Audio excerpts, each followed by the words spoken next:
Assalamualaikum warahmatullahi wabarakatuh. Saya Andita Syarla Putri Iqbal dengan NIM MT20.02.01. Di sini saya akan mempresentasikan tentang tugas 15, analisis data dan interpretasi data. Baik, langsung saja. Nah, yang kita akan bahas di sini yaitu yang pertama analisis data dan yang kedua itu interpretasi data. Baik, yang pertama itu analisis data. Jadi analisis data ini proses penyederhanaan data ke dalam bentuk yang lebih mudah dibaca, dipahami, dan diinterpretasikan.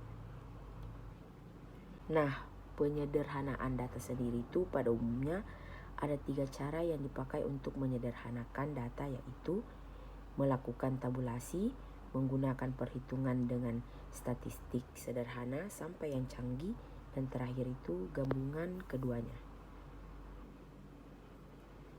Nah, analisis data peneliti perlu mempertimbangkan hal-hal berikut. Yang pertama, jenis penelitian, jenis sampel, jenis data atau variabel. Yang keempat itu analisis mempunyai posisi strategis dalam suatu penelitian. Secara umum, tujuan penelitian itu dapat dibagi menjadi 2, yaitu deskriptif. Nah, di deskriptif sendiri, penelitian ini untuk menjawab pertanyaan apa, siapa, kapan, di mana, lebih sederhananya, tingkatnya. Dan kedua itu adanya eksplanatif. Nah, penelitian ini itu untuk menjawab pertanyaan yang lebih mendasar, yaitu mengapa terjadi dan bagaimana dapat terjadi, lebih kompleks karena menyangkut banyak variabel yang dipakai dalam menjawab pertanyaan penelitian seperti ini. Nah, selanjutnya analisis satu variabel.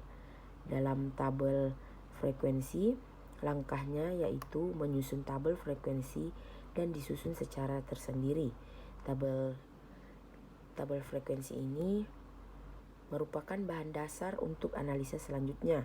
Tujuan dari analisis satu variabel adalah untuk menggambarkan karakteristik sampel penelitian. Karena setiap sampel biasanya dipilih dari populasi yang luas dan besar. Analisa satu variabel juga dianggap menerangkan karakteristik populasi.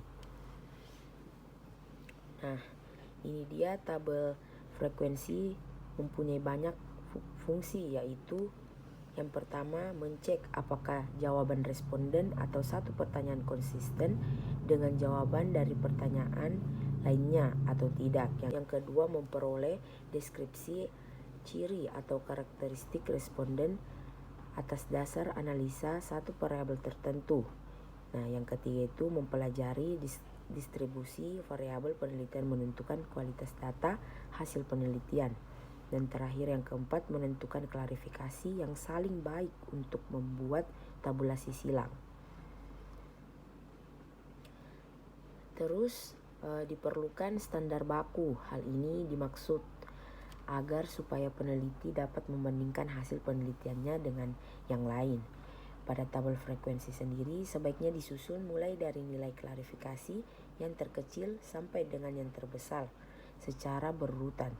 Kalau tidak ada urutan klarifikasi, tabel frekuensi itu dapat disusun untuk menurut besarnya prosentase untuk setiap kategori.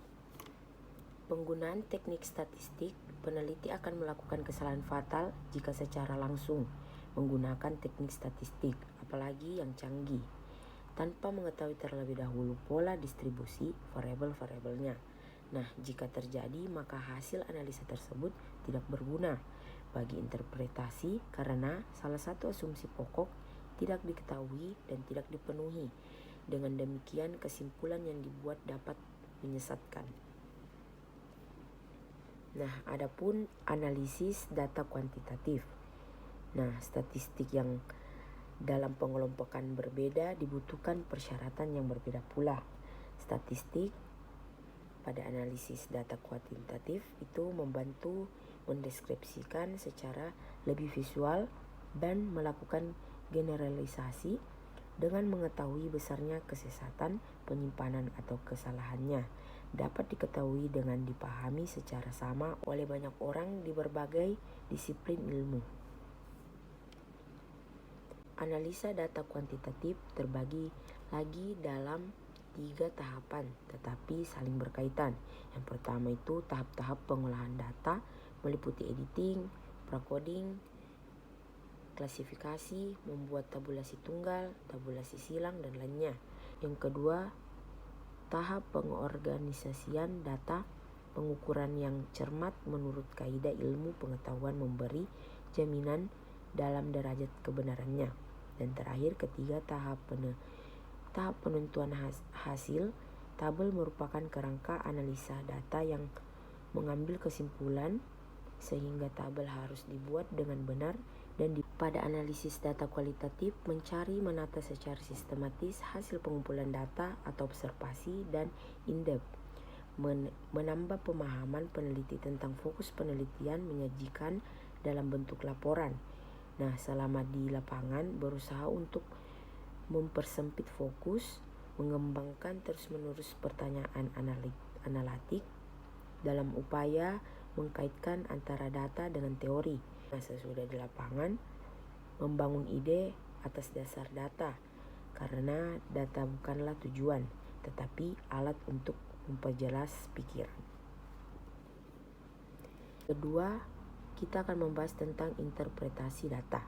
Nah, pengertiannya sendiri itu serangkaian proses meninjaunya data melalui beberapa proses yang telah ditentukan sebelumnya yang akan membantu memberikan beberapa makna pada data dan menghasilkan kesimpulan yang relevan.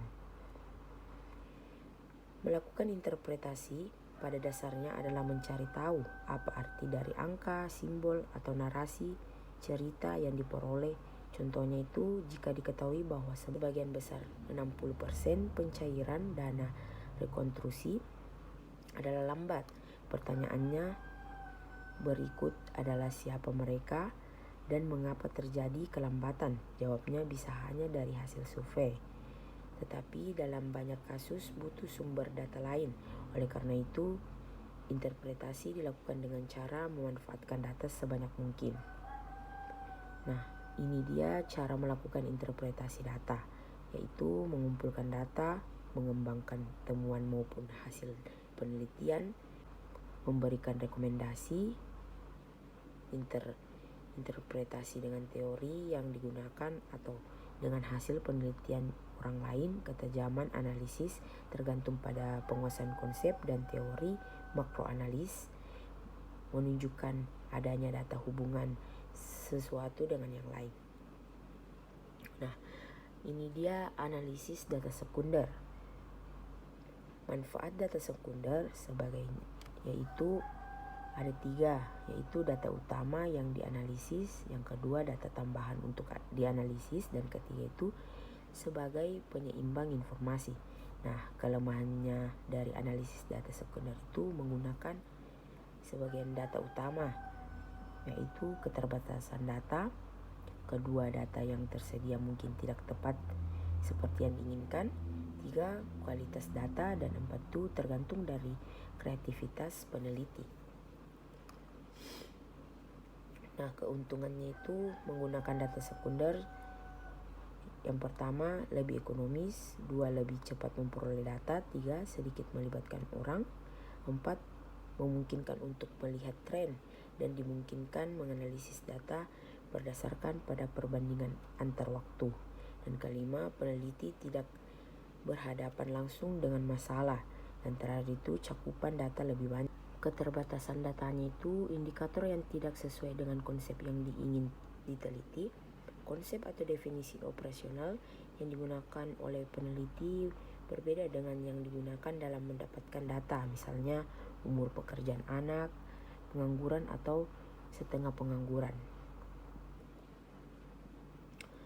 Nah, menggunakan data sekunder sebagai data utama itu menentukan tema umum dulu, lalu mencari data yang dapat digunakan, melihat codebook untuk mendapatkan inspirasi mengenai variabel yang bisa dianalisis. Nah, misalnya itu tema kemiskinan. Subtemanya kesejahteraan RT yang dikepalai perempuan, data yang dibutuhkan, hubungan dengan kakak atau kartu keluarga, jumlah anggota RT, pekerjaan, dan lainnya. Jika menggunakan data primer itu dimulai dengan menentukan tema, merumuskan pertanyaan penelitian, melakukan penelitian analisis. Menggunakan data sekunder, menentukan tema ketersediaan data, eksplorasi variabel analisis. Mungkin itu saja yang dapat saya sampaikan. Sekian dan terima kasih. Assalamualaikum warahmatullahi wabarakatuh.